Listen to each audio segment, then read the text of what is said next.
They will ask in the interview, what is the testing process in your company? Or what is a software testing life cycle process? What is a software testing life cycle, STLC? Or what is a testing process in your company? That's what the question they will ask. Then first, so requirements gathering, and in the requirements gathering, you will read and understand the requirements. That's the first. Only testers will be participated in the testing life cycle. But in the SDLC, many people will be involved. Testers, developers, business analysts, UX designers, so many product managers, customer, those are all we call them stakeholders. Many people will involve in the SDLC, but in the testing process, only testing team and testing QA manager and directors, those people only. No developer involved in the testing phase. And once the requirements are gathered and you got the requirement document from the business analyst, then you will read and understand the requirement document and you will get some domain knowledge. What is a domain? A domain is a group of applications, similar kind of applications will be developed. That's a domain. A collection of one type of applications like healthcare, only health related applications. That's a healthcare domain we call them.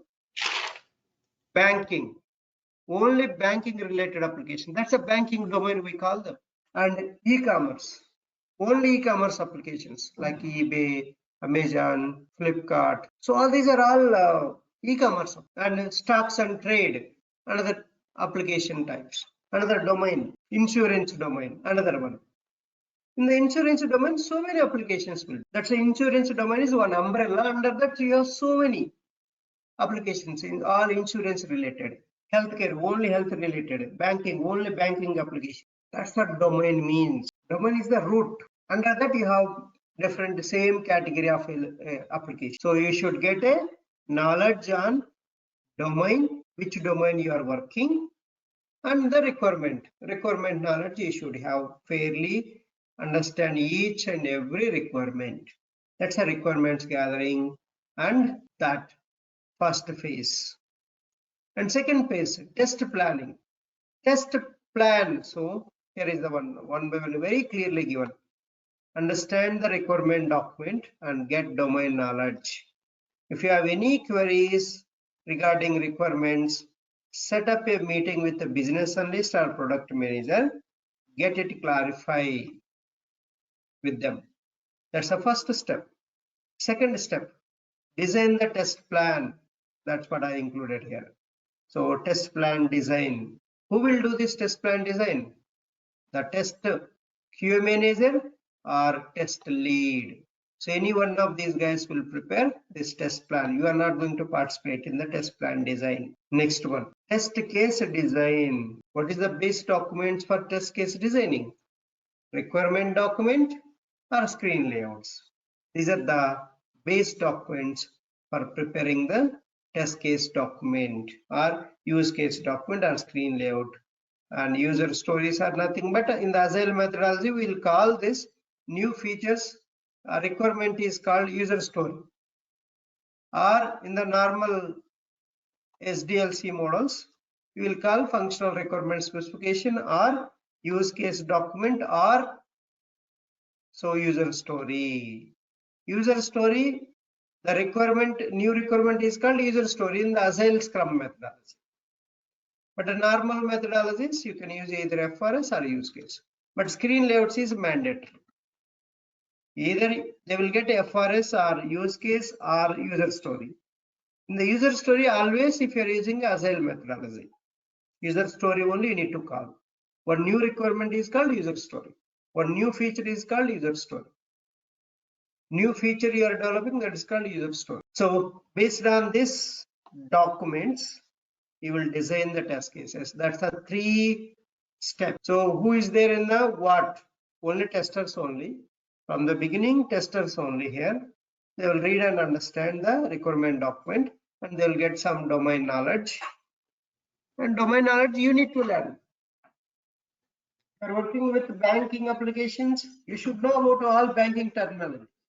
That's a banking application means. Savings to current account to credit to debit to what is all this withdrawal. This terminology you should know. That's a very important, right? Otherwise you cannot test effectively this banking application. So then next very important, here it is missing few in test case design. After few things are missing, I'm giving very clearly here.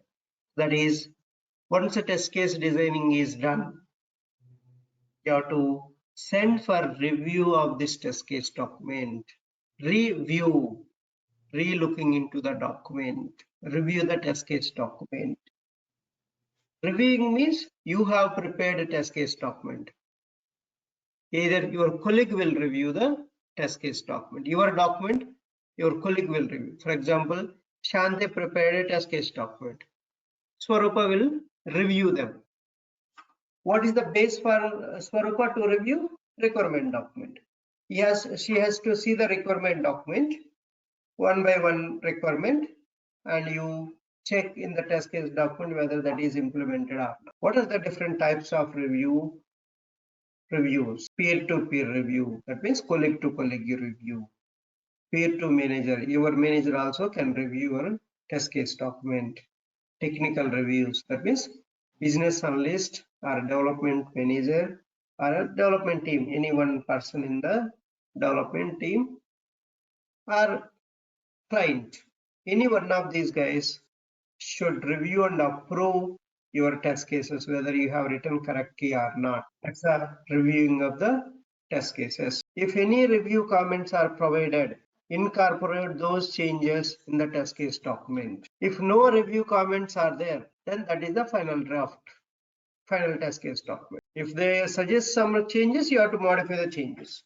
Mandatory. So that is the reviews. After test cases design done, and immediately you have to send for review. Then next one is prepare an environment or get a build from dev team. Some companies, they will provide the build. Build means what? Application under test. The latest features code will be deployed. This is the word you have to use. All the developer code will be deployed. A collection of all the developers code will be deployed in one environment. That is called a build. A collection of software code is deployed in one environment. That environment is called a build or a testing environment. Build or application under test. That's the environment we call this. Once you get a build from the development team, first you will perform smoke or build verification testing. What you will do in the smoke testing? So what you will check in the smoke testing? Once you get a build, you have to look for any blocker or showstopper bugs in the application or not. It's just a cursory testing, very high level. You're not going to test very deep. You're going to test very high level. High level means each and every page is opening or not. That's it. You're not going to see very, very deep what is there in each and every link in the page. You don't need to worry about that. This is what this smoke testing means. So first time you get a build, you have to do smoke testing. 10 to 15 minutes only. Not very long time. Just 15 minutes. Just navigate all the pages and whether it is working or not. Basic functionality you check. Whether the basic functionality of the application is working or not. And just a cursory testing. So what you will check in the smoke testing? Smoke testing, you will ensure that no blocker or showstopper bugs in the application, and you are going to check basic functionality of the application. And it's a very light cursory testing. You just touch each and every page where it is opening or not, working or not. That is what smoke testing you will do. If the build is, so build verification testing means you are checking build is stable or not. Build is testable or not, you are checking. In the 10 to 15 minutes, you'll just check, okay, can we proceed with all the test cases? Can you perform a detailed testing? That's what you're going to feel the build is stable or not, build is testable or not. That's what you're going to check in the smoke testing. Suppose in the smoke testing, you find a blocker bug. What is a blocker bug? It is stopping your activities. You are not able to test many test cases. That is called a blocker bug. If you find a blocker bug, then file the or report the bug in the defect tracking tool. So what are the defect tracking tools? ALM, Jira, Bugzilla, Issue Tracker. These are the tools name. Then send, after reporting the defect in the tool, send that defect number or defect URL in a mail to all the project stakeholders. All the project stakeholders means development team and your QA manager you send. Not necessary for the customers, all those things you don't need. Only development and testing team only. Only send for these two people. Include your manager and all the development team.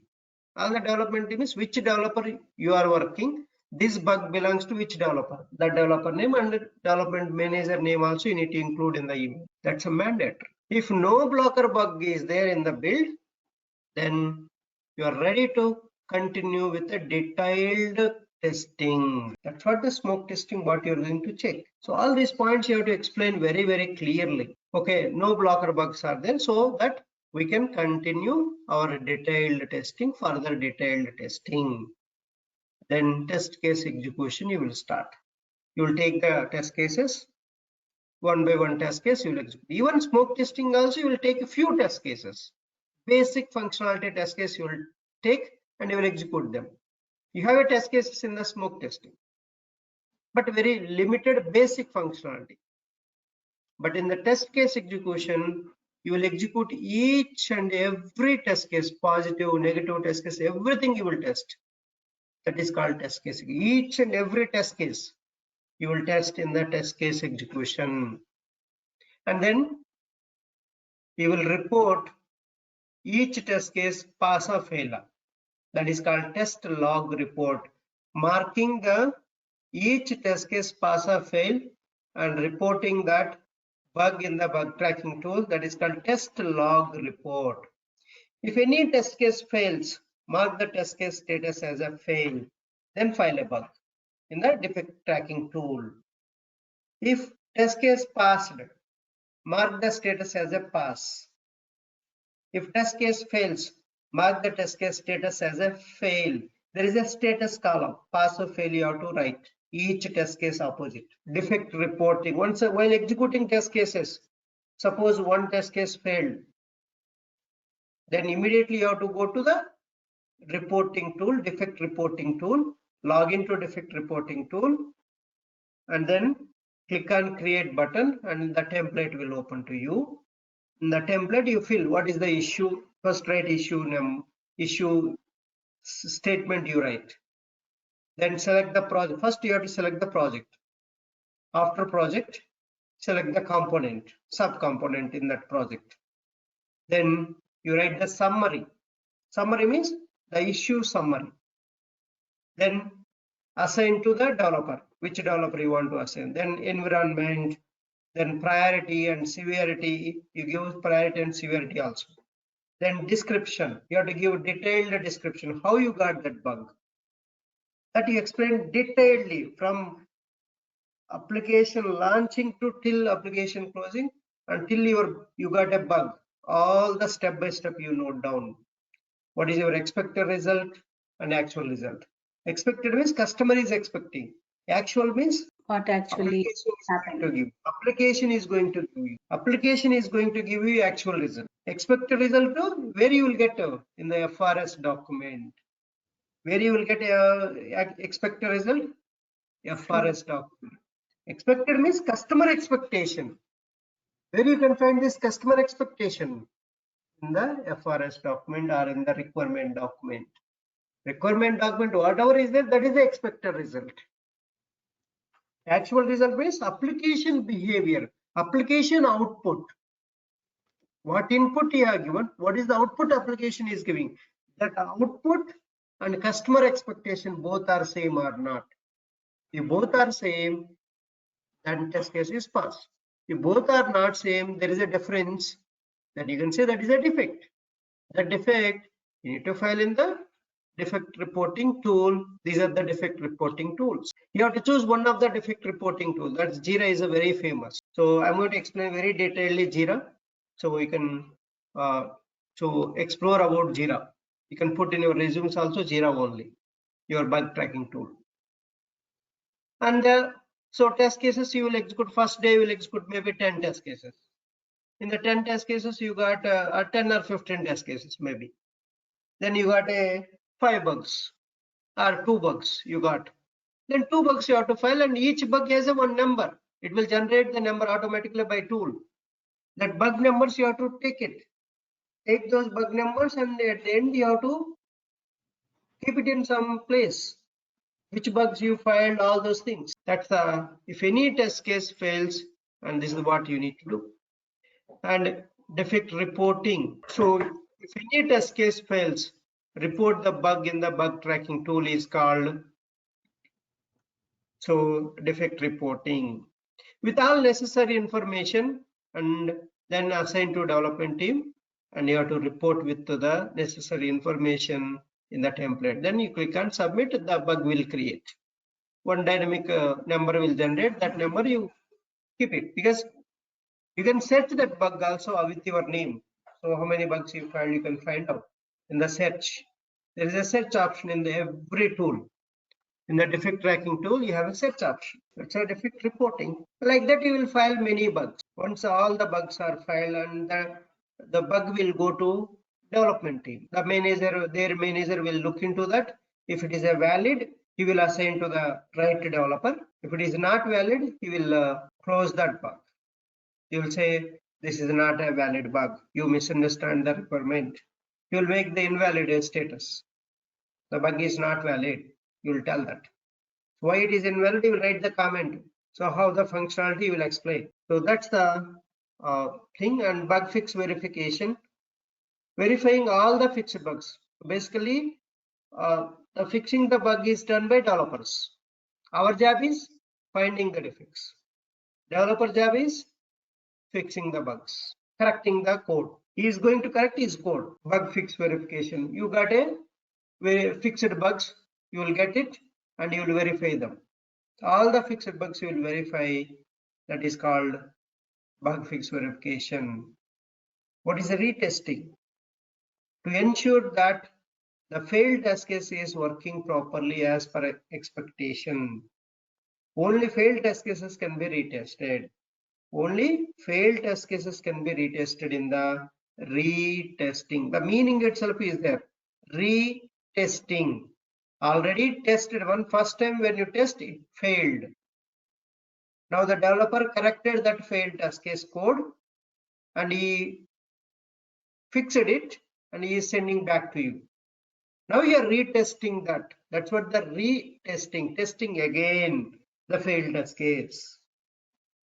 Only failed test cases can be retested. That's a retesting means. The definitions as it is you explain. No change in this. Regression testing. When you can go for regression, this is a very, very important. So one round of all the test cases, for example, you have 50 tests. All 50 test cases are done. So when you can go for regression testing, so all the test cases are execution done, and then you filed some 10 bugs. All the bugs are fixed by development team, and you verified them again.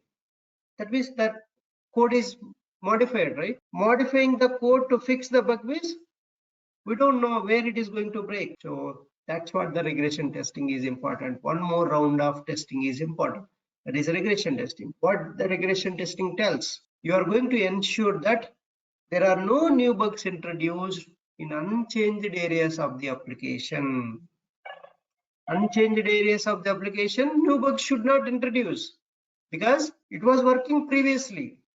The previous functionality should work as expected, and that area should not break, because when you test last time, and it was working.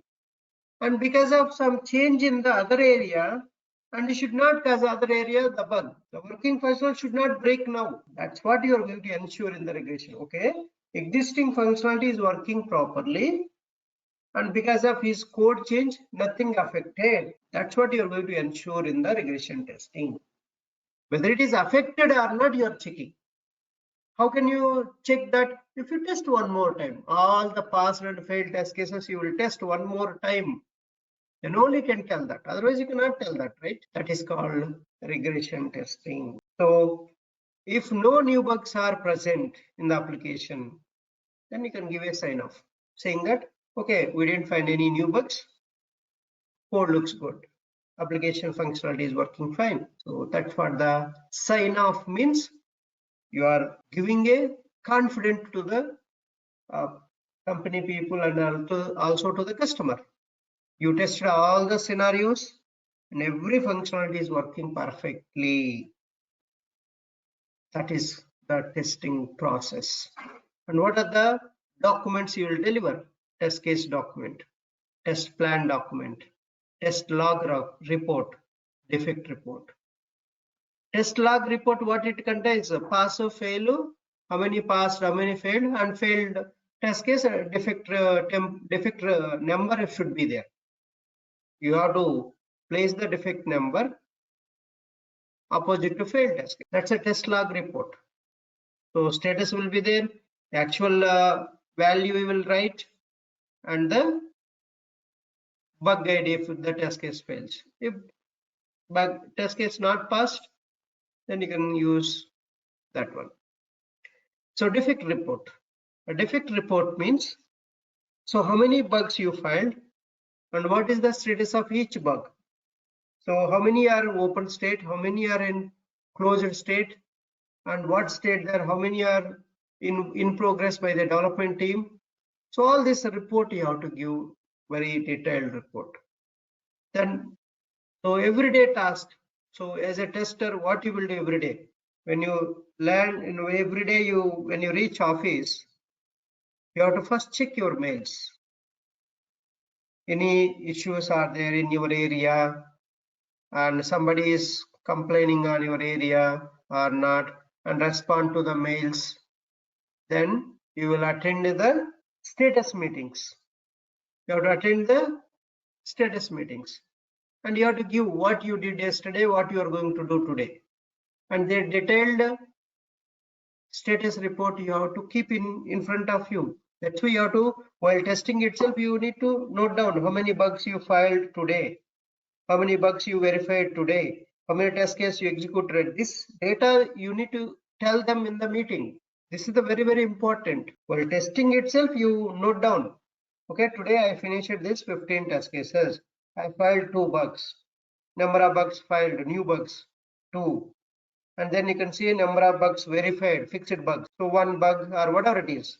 How many bugs you verified, that number of bugs you put that. All these metrics you need for the meeting tomorrow. So today you are testing, tomorrow you have a meeting. So that meeting you have to explain. So every day you have to give a status. So that's what this daily task. So every day participate in the daily status meetings and update the testing status. What is happening in your area, what you are doing. So what you have done yesterday and what you are going to do today, any blocker issues are there, you discuss with them. Then, so if anybody send a mail, respond to those mails. Respond to those mails. So this is the complete testing process. So this is the only testing process. Only testing team will be participated here. No development team. So what is a testing process means? From the beginning of the project to till the release of the project, what are all the testing activities carried out by the testing team is called testing process or software testing life cycle. The definition also important, and this is the complete. See that test case execution. Well, execution time itself you will get a bugs. If you get a bug and you do retesting, then regression testing, then automation, then test reports, you will get that. So this is the complete testing process or test life cycle for every feature, same testing process. Testing process never changes from the beginning of the project till the release of the project, release of the new feature. Same task you will perform. Same. That's why we call testing life cycle or testing process. Both are same. Testing process or software testing life cycle, both are same. That's it for the day. But I want you guys tomorrow to come back, explain thoroughly.